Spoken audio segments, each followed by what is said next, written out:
கண்ணுங்களா, டாக்டர்கிட்ட போனேன். 2 கிட்னியும் மாற்றி வைக்கணும்னு சொன்னாங்க. நீங்கள் யாராவது 3 பேர் கொடுத்து உதவி பண்ணுங்களேன். என்னால கிட்னி கொடுத்து உதவி பண்ண முடியாது. நாளைக்கு எனக்கு ஏதாவது ஒண்ணுன்னா என் பொண்டாட்டி பிள்ளைங்களை யார் பாக்குறது? அவங்கள கேளு.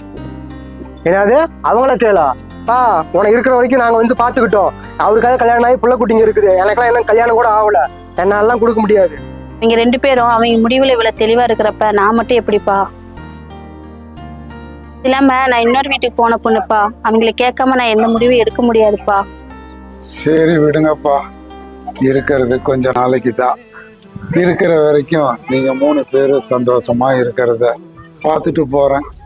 இருந்தாலும் உங்கள்கிட்ட ஒரு வார்த்தை கேட்கணுமில்ல, அதனால தான் நான் கேட்டேன். கொடுப்பா, அப்பாவோட வாழ்க்கை அப்பாவே பார்த்துக்கிறேன்.